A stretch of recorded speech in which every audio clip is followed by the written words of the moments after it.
I've heard it. I know you've heard it. Is Mitch McConnell racist? Hell yeah. And when you trace where he's from, who he serves, and what he's built, you see the pattern. He protects a system that keeps black power small and white power safe. Every single time. So McConnell wasn't born in D.C., he was born in Alabama in 1942. Raised for a while in Athens, Alabama, but he came of age in Louisville, Kentucky, a city that went through vicious fights over school desegregation and busing in the 70s. He graduated the University of Louisville and then the UK College of Law. And then he became a careful careerist operator, Jefferson County judge by the 70s, and U.S. Senator from 1985 and on.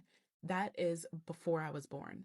This man has been a senator longer than I have been alive. That's insane. So his political DNA is Deep South plus Border South, where law and order talk, and local control are the polite suits that old systems wear. McConnell figured out the cheat code. Courts outlast elections. He blocked Merrick Garland for nearly a year, then jammed through Gorsuch, Kavanaugh, and Barrett in 4. He flooded the lower courts with lifetime judges. And what did those courts do? Gutted voter protections piece by piece. Killed affirmative action in college admissions, greenlit voter ID purges and map games that primarily hit the Black, Latino, and Native communities. He didn't have to say stop Black power, he just built the bench that would.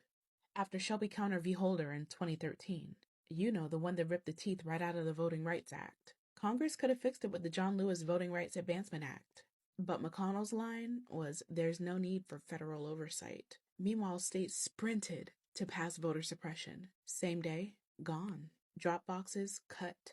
Maps, remade overnight. He also trashed the For the People Act that would have set national standards. Early voting, automatic registration, limits on extreme gerrymanderers. The result? The rules stay riggable wherever Black voters are a threat to the status quo. This isn't random, this is incentives. He's the Senate whisperer for corporate donors, dark money networks, and the modern conservative legal project. He championed Citizens United-style deregulation of money and politics. More donor power, less public power. He opposed the $15 minimum wage, fought broad student debt relief, tried to repeal the ACA, policies that would have narrowed the racial health and wealth gaps in places like West Louisville and the Black Belt. Keep labor cheap, keep money loud, keep turnout low, and the power stays predictable. Now, when race comes up, he reaches for erasers. On reparations in 2019, this fool said no one alive today was responsible. On voting disparity in 2022, he said African American voters are voting in just as high a percentage as American voters. Now, then he walked it back. The move is always the same. Downplay the harm, deny the need, and delay the fix. I'm not in his head, but the patterns tell the truth. Geography.